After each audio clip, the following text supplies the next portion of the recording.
Hello friends, स्वागत है आपका आपके अपने यूट्यूब चैनल में कॉमर्स एंड इकोनॉमिक्स गाइड में। तो गाइस, आपको पता है हमारी इग्नू की सीरीज़ कंटिन्यू है।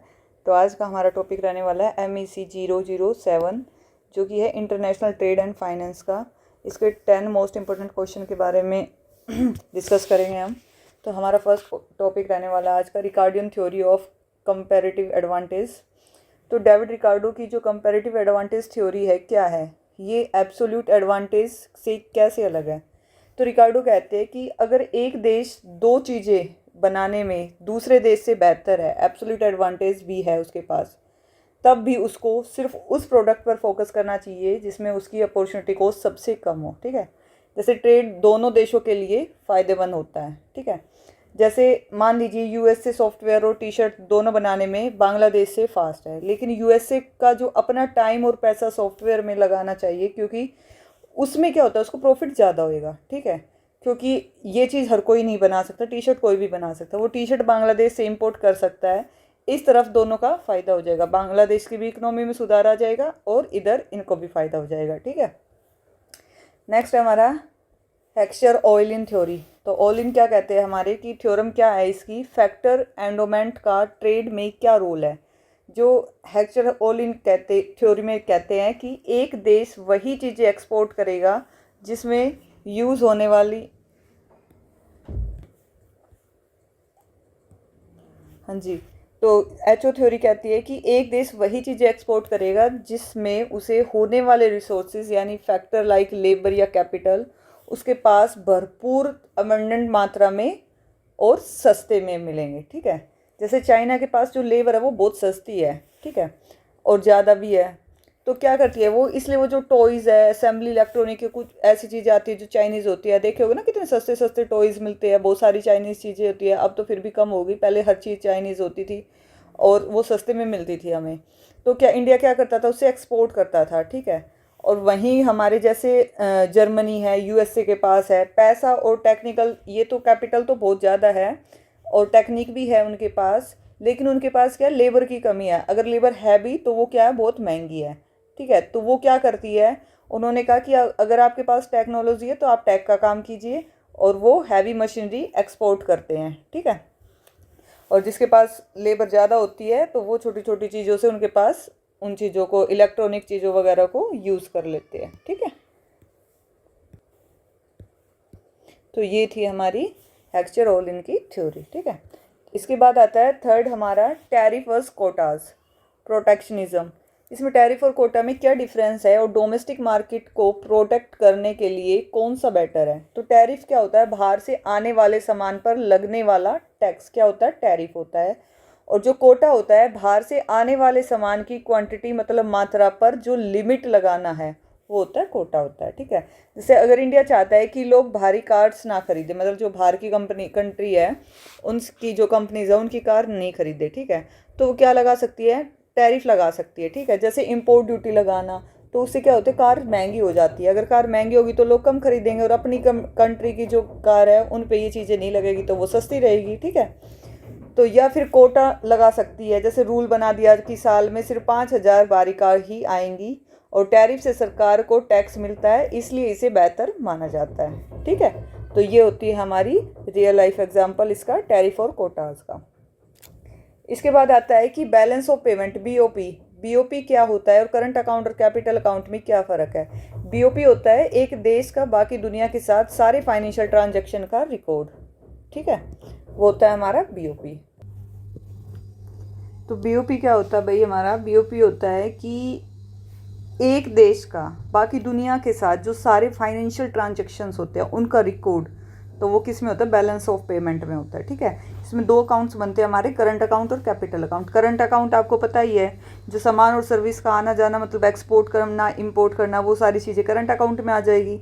और कैपिटल अकाउंट में क्या आएगा, जो इन्वेस्टमेंट किया, लोन्स लिया वगैरह, आना जाना, इनका सबका कैपिटल में आ जाता है जी। ठीक है, जैसे जब हमने बाहर से मोबाइल फ़ोन इंपोर्ट किए तो पैसा बाहर गया, करंट अकाउंट में चला जाएगा। ठीक है, लेकिन जब किसी फॉरेन कंपनी ने इंडिया में फैक्ट्री लगाने के लिए पैसा इन्वेस्ट किया तो पैसा क्या आया, अंदर आया, मतलब कैपिटल अकाउंट में जाएगा। ठीक है, वो एफडीआई और एफपीआई फॉरेन इन्वेस्टमेंट, ठीक है। तो फॉरेन डायरेक्ट इन्वेस्टमेंट एफडीआई और फॉरेन पोर्टफोलियो इन्वेस्टमेंट एफपीआई के बीच में डिफरेंस क्या है? भाई एफडीआई क्या होती है? जब फॉरेन कंपनी दूसरे देश में फिजिकली एसेट्स फैक्ट्री खरीदती है और बनाती है, जैसे लॉन्ग टर्म के लिए, ठीक है, शॉर्ट टर्म के लिए तो बनाएगी नहीं, ये लॉन्ग टर्म के लिए इन्वेस्टमेंट होती है। और एफपीआई होती है जब फॉरेन इन्वेस्टर दूसरे देश के शेयर मार्केट में पैसा लगाता है, ठीक है, मतलब जो भाई दूसरी कंट्री का, हमारी कंट्री के जो शेयर्स है उसमें कर दिया, या हम है जो यूएस के और या फिर दूसरी कंट्री के जो अच्छी है डेवलप कंट्री है उनके शेयर्स खरीदते हैं या उन पर इन्वेस्ट करते हैं, तो वो होता है एफपीआई। ये शॉर्ट टर्म के लिए होता है, ठीक है, क्योंकि शेयर्स में पैसा लॉन्ग टर्म के लिए कम लगाते हैं, लोग निकालते रहते हैं और डालते रहते हैं। जैसे एग्जांपल, वॉलमार्ट ने इंडिया की फ्लिपकार्ट को खरीदा, तो वो एफडीआई है। लेकिन किसी फॉरेन इन्वेस्टर ने शेयर मार्केट से टाटा मोटर्स के जो शेयर खरीदे, तो वो क्या हो गया? एफपीआई है, ठीक है। वो ईजिली शेयर बेच कर मतलब जो भी हमारे जो शेयर्स है उनको क्या बेच कर निकाल सकता है, ठीक है, तो वो क्या हो जाएगा हमारा FPI. Exchange rate system fixed और फ्लेक्सिबल, फ्लोटिंग और एक्सचेंज रेट सिस्टम क्या होता है? ठीक है, फिक्स क्या कब होते हैं? जब सरकार ये सेंट्रल बैंक और करेंसी का रेट फिक्स कर देती है कि यही रहेगा, इसमें कोई चेंज नहीं आएगा। और फ्लेक्सिबल जब मार्केट की डिमांड और सप्लाई करेंसी की वैल्यू डिसाइड करती है, ठीक है, तो वो होती है हमारी फ्लेक्सिबल। जैसे इंडिया का रुपी फ्लेक्सिबल है, मार्केट के हिसाब से डॉलर के मुकाबले रेट क्या है? बदलता रहता है। लेकिन यूएई का जो दिरहम है वो डॉलर के साथ क्या फिक्स्ड है, तो 1 यूएसडी डॉलर के साथ 3.67 ये दिरहम हमारा क्या रहता है? ये हमेशा फिक्स रहता है, यही रहेगा हमेशा, ठीक है, चेंज नहीं आता इसमें। वर्ल्ड ट्रेड ऑर्गेनाइजेशन डब्ल्यूटीओ के मेन फंक्शन क्या है? इसका डिस्प्यूट सेटलमेंट मैकेनिज्म क्या है? डब्ल्यूटीओ क्या होता है? वर्ल्ड ट्रेड ऑर्गेनाइजेशन, जिसमें इंटरनेशनल ट्रेड के रूल्स बनते हैं ताकि देशों के बीच में बिना भेदभाव के फ्री ट्रेड हो। अगर दो देशों में जो भी झगड़ा हो तो कौन उसको सुलझाएगा, उसको उसका फैसला कौन करेगा? डब्ल्यूटीओ ये कोर्ट की तरह फैसला करता है। जैसे इंडिया ने अपने किसानों को क्या किया? बचाने के लिए यूएसए की पोल्ट्री चिकन इंपोर्ट पर बैन लगा दिया। क्यों लगाया था? क्योंकि यूएसए ने डब्ल्यूटीओ में केस जीता और इंडिया को अपने रूल्स चेंज करने पड़े, ठीक है भाई। वो इंडिया का तो मकसद ये था कि भाई मैं अगर इस पे करा दूंगा तो अपनी कंट्री में इस चीज़ की हम प्रोडक्शन करेंगे और अपने किसानों को बेनिफिट मिलेगा। लेकिन डब्ल्यूटीओ के अंतर्गत थे ये सब चीज़ें, तो डब्ल्यूटीओ में यूएसए ने क्या किया? केस कर दिया। अब केस कर दिया तो यूएसए जीत गया, ठीक है। तो इसे भाई जो इंडिया ने अपनी जो वो बनाई थी, पॉलिसी बनाई थी, जो भी रूल्स बनाए थे, उसको चेंज करना पड़ा। टर्म्स ऑफ ट्रेड, टीओटी क्या होता है? टर्म ऑफ ट्रेड से आप क्या समझते हो? डेवलपिंग कंट्रीज़ के लिए ये अनफेवरेबल क्यों हो जाते हैं? तो टीओटी का मतलब है एक्सपोर्ट के प्राइजेस और इंपोर्ट के प्राइजेस का रेशियो। अगर टीओटी गिरता है तो देश को सेम इंपोर्ट खरीदने के लिए ज़्यादा एक्सपोर्ट करना पड़ेगा, ठीक है। कब करना पड़ेगा? अगर प्राइस का रेशियो नीचे चला जाता है तो, ठीक है। इसके बाद आता है जैसे एक देश कॉफ़ी बीन्स सस्ता रॉ मटेरियल एक्सपोर्ट करता है और जो ट्रैक्टर है वो क्या है? महंगी मशीनरी है तो इंपोर्ट करता है। ट्रैक्टर की जो कीमत तेज़ी से बढ़ती है लेकिन कॉफ़ी की नहीं। अब उन्हें एक ट्रैक्टर के लिए पहले से डबल कॉफ़ी बेचनी पड़ेगी, ठीक है। तो जो टेक्निक की चीज़ होती है उनके तो रेट डबल ट्रिपल 5 गुना 10 गुना 20 गुना ऐसे होते हैं। अब जो चीज़ नॉर्मल है, नेचुरल चीज़ है, कॉफ़ी है, ठीक है, उसका रेट एकदम से इतना थोड़ी ना बढ़ा सकते हैं, तो क्या हमें उसकी क्वांटिटी डबल करके देनी पड़ती है, ठीक है। तो ये होता है terms of trade. Regional trade blocks क्या होते हैं? रीजनल ट्रेड एग्रीमेंट्स आरटीएस का इंटरनेशनल ट्रेड पर क्या इम्पैक्ट पड़ता है? Trade creation versus trade diversion क्या होता है? जब कुछ पड़ोसी देश आपस में ग्रुप बना लेते हैं ताकि बिना टैक्स के ट्रेड कर सके, ठीक है। मान लो हमने इंडिया ने यूएसए के साथ बना लिया, चाइना के साथ बना लिया, पाकिस्तान के साथ बना लिया कि भाई आप हमारे साथ बिजनेस कर लो, ना तो आप हमारी चीज़ों पे टैक्स लगाओगे ना हम आपकी चीज़ों पे टैक्स लगाएंगे, ईजिली हमारा काम चलता रहेगा। तो ट्रेड क्रिएशन तब होता है जब मेंबर देशों के बीच ट्रेड बढ़ता है, और ट्रेड डाइवर्जन तब होता है जब सस्ते नॉन मेंबर से इंपोर्ट छोड़कर और महंगे मेंबर से इंपोर्ट किया जाता है।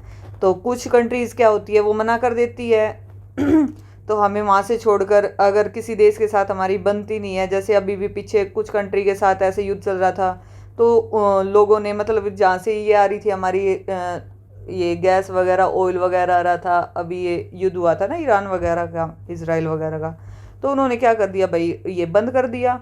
अब बंद कर दिया तो उसका इफेक्ट किस पे पड़ा, हमारी कंट्री पे भी पड़ा, क्योंकि हमारे पास भी आता था उनका, ठीक है। तो अगर हम कहीं और से खरीदेंगे तो हमें ज़्यादा महंगा पड़ेगा, उसमें हमारा ट्रांसपोर्टेशन ज़्यादा लगेगा, टैक्स भी हो सकता है ज़्यादा लगे, ठीक है। तो उस टाइम पे क्या होता है हमारा ये मतलब इंपोर्ट छोड़कर महंगे मेंबर से इंपोर्ट किया जाए तो हमारा जो ट्रेड है वो स्लो चलता है और लो पे चला जाता है, ठीक है, वो डाइवर्जन हो जाता है। यूरोपियन यूनियन ईयू एक आरटीए है, जर्मनी और जो फ्रांस है वो आपस में क्या करते हैं, फ्री ट्रेड करते हैं, ठीक है, जर्मनी और फ्रांस, और ट्रेड क्रिएशन है। पर इस चक्कर में जर्मनी सस्ता कपड़ा इंडिया से लेने की बजाय फ्रांस से लेता है, तो वो ट्रेड डाइवर्जन है, ठीक है। मतलब अगर भाई मान लो हमारे से छोड़ के वो दूसरी कंट्री से लेने लग गया, उसको वहाँ से सस्ता मिला, तो हमारे लिए क्या हो गया, ये डाइवर्जन हो गया, ठीक है। परचेजिंग पावर, एक सेकंड, परचेजिंग पावर पैरिटी क्या होती है कि पार्शिटी क्या होती है, परचेजिंग पावर में पीपीपी में थ्योरी ऑफ एक्सचेंज रेट होता है कि ये थ्योरी कहती है कि दो करेंसीज का एक्सचेंज रेट इस तरह से होना चाहिए कि दोनों देशों में एक सेम सामान खरीदने की ताकत, परचेजिंग पावर बराबर हो जाए, ठीक है भाई। एक्सचेंज मान लो कि किसी भी दो कंट्री के आपस में एक वो जो करेंसी की वैल्यू अगर सेम है तो ईजिली उनके लिए क्या हो जाता है, एक्सपोर्ट इंपोर्ट करना थोड़ा आसान हो जाता है।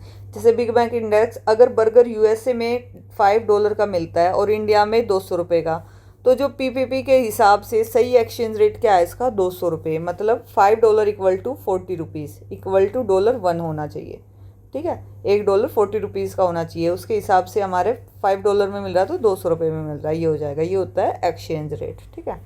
परचेजिंग पावर का एक्सचेंज रेट होता है।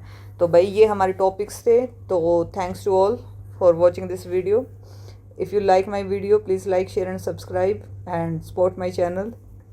अगर कोई भी आपको डाउट है तो उसको क्लियर करने के लिए प्लीज़ कमेंट करना। अगर कोई मिस्टेक होती है तो उसके लिए आई एम सो सॉरी, क्योंकि ज़रूरी नहीं है कि टीचर से कभी गलती नहीं होती, ठीक है। गलती हर किसी से हो सकती है, टीचर से भी हो सकती है। तो इतनी जल्दी में आपके लिए नोट्स तैयार किए जाते हैं, मैं पूरा दिन लगी रहती हूँ आपके लिए नोट्स रेडी करके, आपके लिए वीडियो डालने के लिए, ताकि हर बच्चे की हेल्प हो सके।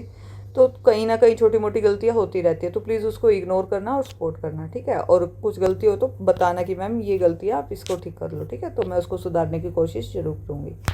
तो ये मेरी वीडियो थी, आई होप आपके पसंद आएगी, आपके लिए काफ़ी यूज़फुल होगी। All the very best for your exam. उम्मीद करती हूँ कि आपका एग्जाम बहुत अच्छा जाएगा, बेहतरीन एग्जाम करना, अच्छे माइंड से, बिल्कुल शांत माइंड से एग्जाम करना, ठीक है। All the very best, thank you so much.